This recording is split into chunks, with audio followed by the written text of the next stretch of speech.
years ago, we began a new tradition for Geneseo commencement exercises. We invited all members of the graduating class to take part in a competition to present the senior oration at commencement. This year, Joseph Diaz, a philosophy and political science double major with a minor in Latin American studies, was selected for this honor on the basis of the quality of his manuscript and presentation. Joe will pursue a PhD in philosophy at Professor Foster's home institution, Emory University, in the fall on a generous multi-year fellowship.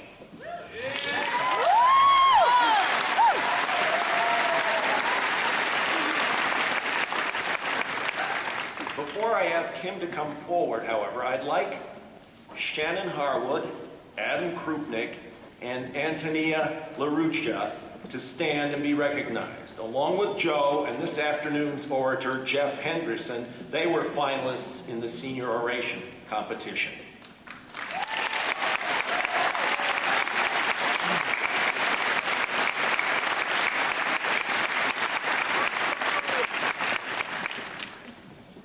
Joe, would you now please come to the lectern and address your fellow graduates? Joe.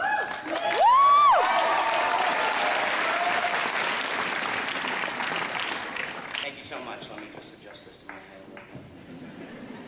Before I say anything, I would just like to send a special thank you to two people in this audience, my parents. Without them, I don't think I'd be wearing a cap and gown today, so I love you both. Thank you.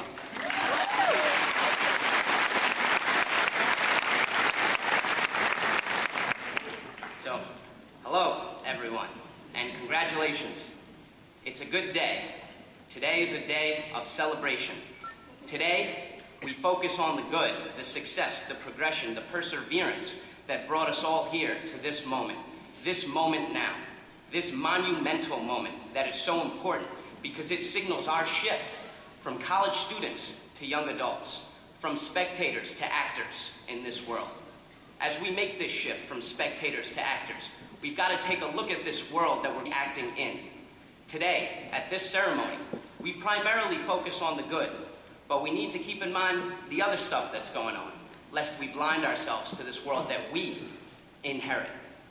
So, when we look around at this world, at this country called America, what do we see? Yes, we see colleges and universities and learning. This is great. But on the flip side, we see unemployment, corporate greed, rampant foreclosures, 2 unjust wars, racist legislation in Arizona, gay and lesbian brothers and sisters still being treated like second-class citizens. We see decrepit, dilapidated public schools in both our black cities and our white rural areas, leaving large portions of black urban youth and white rural youth feeling disaffected, dispossessed, and deeply dissatisfied with this country that we're about to inherit. Now you might want to say, hey Joe, why do you want to bring these things up? Why do you want to talk about social suffering during our ceremony, during our celebration? But I also hear the crying out of the 2.5 million people in our jails, the crying out of the 1 in 4 American children that are born into poverty. Hungry children are real people, and there's nothing to celebrate so great that should cause us to forget about these tiny, empty stomachs. These problems are our problems. Our problems as Americans who love our country deeply, emotionally, and loving our country so deeply means that we love every man, woman, and child under this flag. Their problems are our problems now. And this is especially the case for us graduates as we enter the world. The older generations had control of this world, of this country, and many gave it their best shot, and we thank them with every fiber in our hearts. But the forces of oppression and subjugation, wearing the mask of militarism, materialism, individualism, racism, and sexism are very strong. They have a lot of money, a lot of influence, a lot of power over our, and their grasp goes deep into our government, industry, mass media, and yes, even academia. But that was them. We graduates enter the world now as actors who don't have to use the same stagnant, soul-stifling, solidarity-splitting strategies. Every empire since Rome has known that the way to maintain its power is to divide and conquer. We see our American empire doing this abroad, placing itself strategically in Iraq and Afghanistan, divide and conquer. But if we look closely, we also see divide and conquer here at home when we divide liberal versus conservative, gay versus straight, city versus suburb, north versus south, black versus white. We see the forestalling of freedom, fostering fraternity through the fragmentation of our families and friends when we submit to the apathy of turning on that television and receiving messages rather than connecting in love with our fellow brothers and sisters and creating beautiful lives together. Graduates, I believe we can do better with this world, with this country. We can look at this flag and see in the coming together of the red, white, and blue, the coming together of him, her, and you in love. And when we join our fellow citizens in love, we do this with a deep love. A love that is so passionate and profound that when it sees depression, dispossession, and degradation, it can't help but feel deeply disappointed. And we must feel disappointed when we see suffering. We are disappointed because the love in our hearts want peace for these people. We must feel disappointed when we see apathy in our brothers and sisters. Disappointed because the love in our hearts wants more for these people. The idea that we can only love our families and friends, even our pets, dogs, cats, hamsters, and goldfish, but we can't love through our actions poor, starving children that we've never met, or faraway poor folk victimized by punitive public policies, politics, and priorities, is a cynical idea. And I don't think it's true.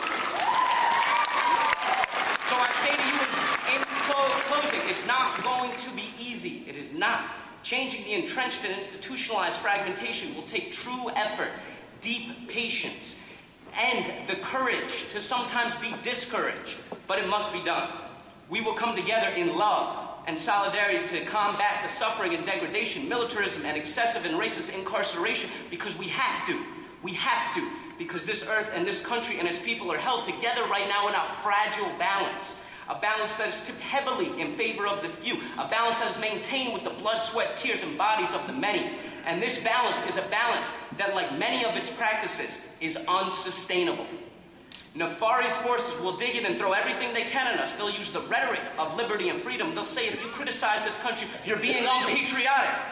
But to them we say there's nothing more patriotic than following in the deeply democratic tradition of Sojourner Truth, Jane Addams, Rosa Parks, Cesar Chavez, and a long list of great Americans who are so concerned with loving this country so much that they took the time and truth to spread peace and justice to each and every one of its inhabitants. And if we have to be critical to do this, well, then it's a critical patriotism that becomes even more meaningful because it's done with a tough love.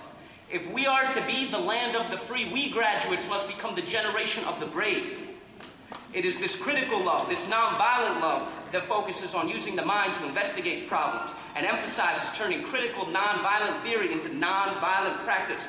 This will be the strategy that will save our distressed democracy. And I can tell you a brief look at history shows us that nonviolent movements and lovers of freedom, from Socrates and Buddha to Jesus, Gandhi, Martin Luther King Jr., Nelson Mandela, and the Dalai Lama, have proven time and time again that nonviolent critical love is the greatest force for change, the greatest force for hope, justice, truth, and peace. And so I tell graduates this morning, let's do better. Let's look around as we enter this world with our eyes wide open. Let's not feel disconnected from the problems and suffering of our human brothers and sisters. Let us not continue to rubber stamp unjust wars with our apathy and maintain a spiritually malnourished culture with our conformity. Let's feel that righteous indignation in our hearts when we see suffering, when we see pain, when we see injustice. As one person put it, let's not think of our diplomas simply as tickets to the good life, but as tickets to change the world. It's up to us, young people, all of us. And now that we're college graduates, guess what? It all starts right now. Right now. Right now. Speak truth and love to power. Thank you.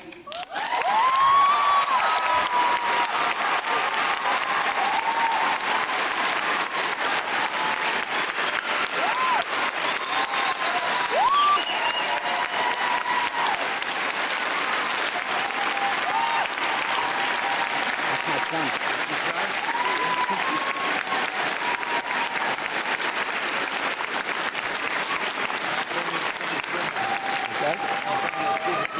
Thank you, Joe, for challenging your classmates and all of us to the civic equivalent, or with the civic equivalent, of tough love. Thank you.